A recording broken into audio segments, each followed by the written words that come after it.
The name Disney is synonymous with clean, family-friendly entertainment, evoking images of colorful characters and smiling children.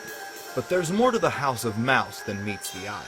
Most are familiar with the notorious mind control program known as MK Ultra, which later evolved into Project Monarch.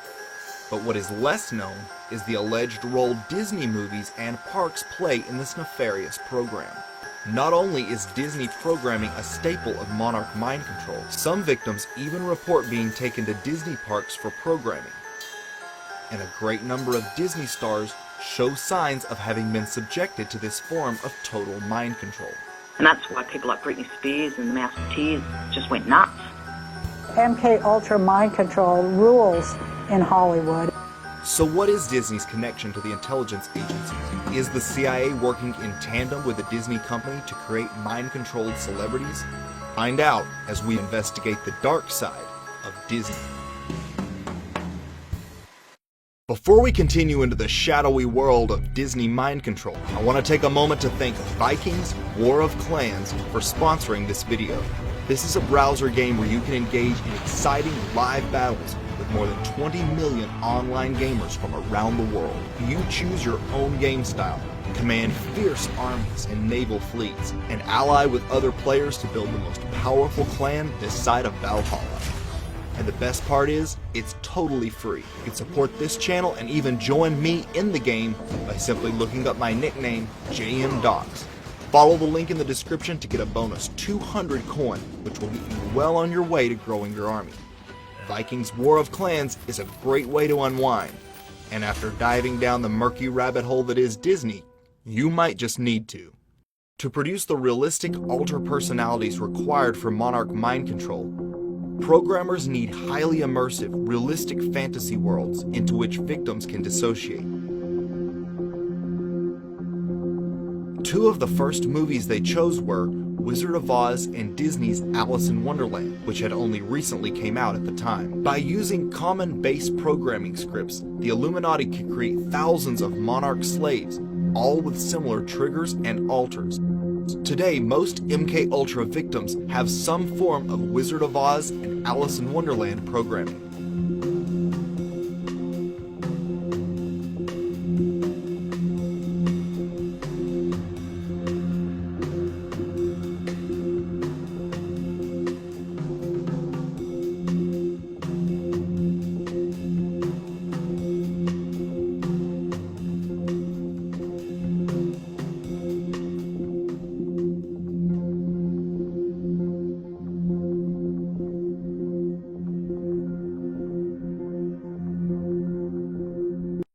Disney's relationship with the government dates back to World War II, when the company was incorporated into the U.S. war machine, producing instructional videos and propaganda cartoons. Donald Duck starred in government-sponsored short films where he lambasted Hitler and the Nazis.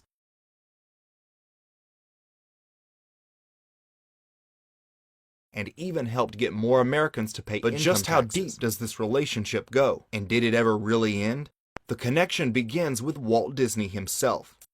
Few know that Walt was actually working undercover for the FBI, reporting on suspected communist activities and anything else suspicious in Hollywood at the time.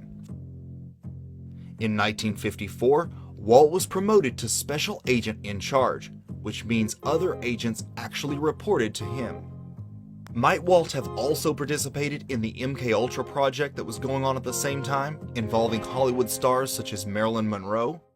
While we can't know for certain, Walt seems to have been the type who would have been allowed into the CIA's inner circle. He is widely believed by alternative researchers to have been a Freemason, some even claim of the 33rd degree. Walt was a member of Demolay, which is a youth feeder program into the Masons, and he created an exclusive club at Disneyland called Club 33, whose membership list reads like a who's who of the Hollywood elite. In her book, Transformation of America, Kathy O'Brien wrote of how she was repeatedly shown Disney movies and The Wizard of Oz as a child to condition her mind for the Monarch programming she was receiving. The Wizard of Oz, from my point of view, was that over the rainbow and Kansas, was these radically different places that had pretty much the same characters but in a different form, one place or the other. And like my father would just be, whatever he was around the house. My father. MK Ultra victims with Disney programming will often be obsessed with Disney. Would be, and over the rainbow, it would be something completely different. It'd be a different setting, a different projection of him that was perceived over here. So it's to somebody who's been severely traumatized, it makes illogical subconscious sense where it can be related to. And then you take something like follow the yellow brick road. You have to follow exactly where you're told to go in order to achieve whatever it is to arrive or to even get back home or whatever else. You have to do exactly what you're told. This was no game. We had to read the maps and follow the directions that were encoded. We had our own language. It was cartoon character and Disney based. Then I read Kathy O'Brien's book and heard her testimony about how they delivered messages to each other that was cartoon and Disney based.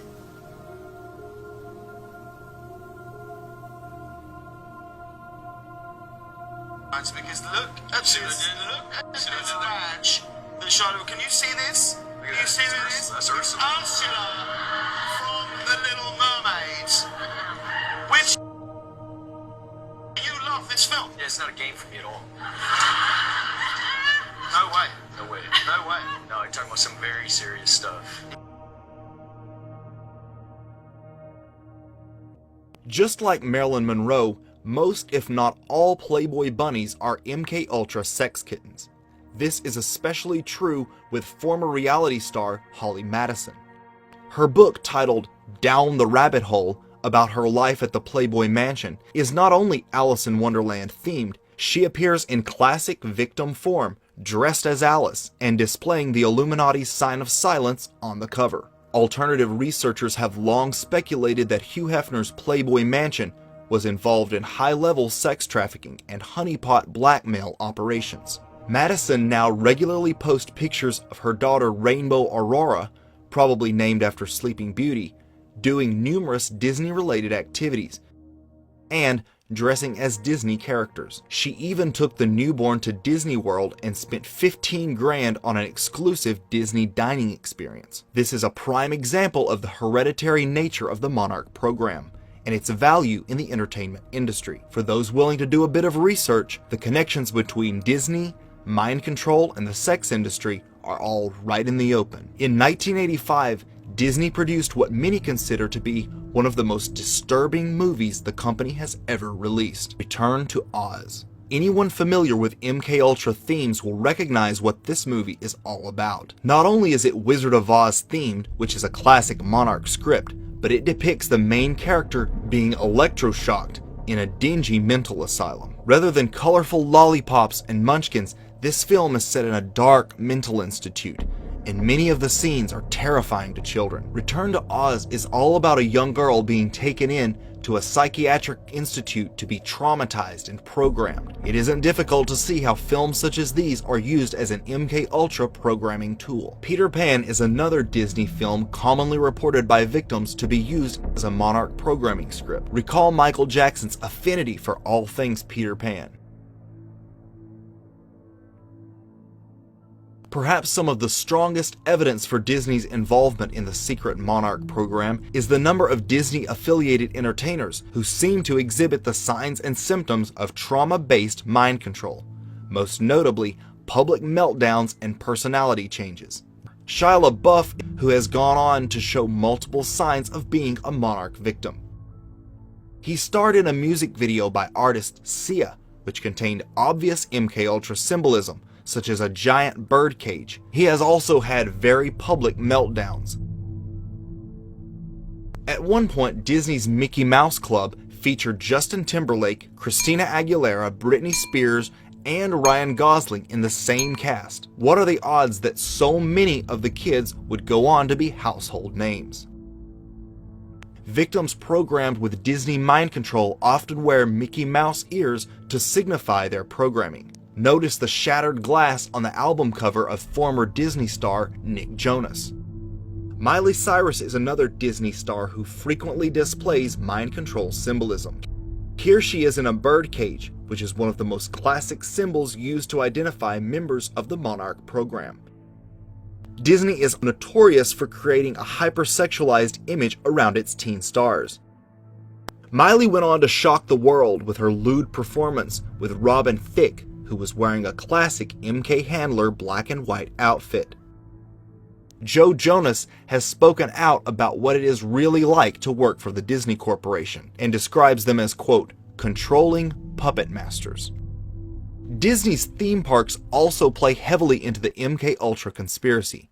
Author Fritz Springmeier claims an enormous amount of programming takes place at Disneyland and World. Victims themselves, such as Kathy O'Brien, have reported being taken to Disney parks for programming. In fact, in her book Access Denied, she describes Disney World as an epicenter of MK Ultra programming. The highly detailed, immersive rides create the perfect environment to make the alternate worlds of their programming come alive for the victim. I was taken to military bases, I was taken to Disneyland, and I was taken to NASA, and I was put into a lot of the equipment that they use on astronauts and that they have there. Fiona Barnett reports virtual reality simulations being used in her programming while underground at Disney World, and describes elite parties taking place after hours at the park. And then after that, I was taken to Disney World on the way home, and I just remember they did a bit of MK Ultra programming there. At Disney World? Yes, Disneyland was actually built not just as a theme park, but as a part of the MK Ultra program, and they use it. See, when they close the park, they use it for pedophile parties and for MK Ultra programming. And see, the programming has lots of Disney themes in it. So, you know, Snow White and Tinkerbell and, you know, Alice in Wonderland and, you know, Wizard of Oz and all this sort of stuff. They're all used. These are the themes they use on children. And so when they play the movies, like Fantasia, you know, is a classic programming film, which, you know, kids like me hate. Brings back terrible memories of throwing up, etc. But all those programs, that's what they are. They're programs. So they only have to play those movies to us, or we only see something that reminds us in those movies. So we just have to see the outfit that Alice in Wonderland wore or whatever, and what it does is it reinforces the programming, and it reinforces those neural connections that they've created artificially, and keeps everything else, keeps the programming active. So it's like reinforces the trauma, reminds you of the trauma, it triggers you. That's what it's like if we see these reminders of being absolutely brutally tortured, then it sets us off, and it has the desired effect on our brain. So there, while I was there, I mean, I just remember Ted Turner raping me there. And there were other men there. I was very drugged though at different times. They drugged me and they put me in that horrible teacup ride and spun me, and then, you know, put me through that It's a Small World After All, you know, ride. That was horrible. And I was drugged and just vomiting, and they used hypnosis. Yeah, that's what I remember. And then, I don't know, I don't remember the trip home. Like the caterpillar becoming the monarch butterfly, victims are told they can become a celebrity. This is sometimes true. The CIA uses MK Ultra victims in the entertainment industry as models, actors, and singers. Yeah, Hollywood to me is really just has always been sort of a branch of the CIA, sort of the entertainment branch of the CIA. I think it's just been filled with, and you know, just laced with intelligence operations from day one, and mind control really kind of runs rampant in Hollywood among the, you know, musicians and the acting community. I think it's just everywhere. How extensive do you believe Disney's involvement is in MK Ultra mind control? I'll be eager to see what you think in the comments section. Until next time, be sure to like and subscribe, and as always, A special thanks to my supporters at Patreon and PayPal. Pretty much around the world.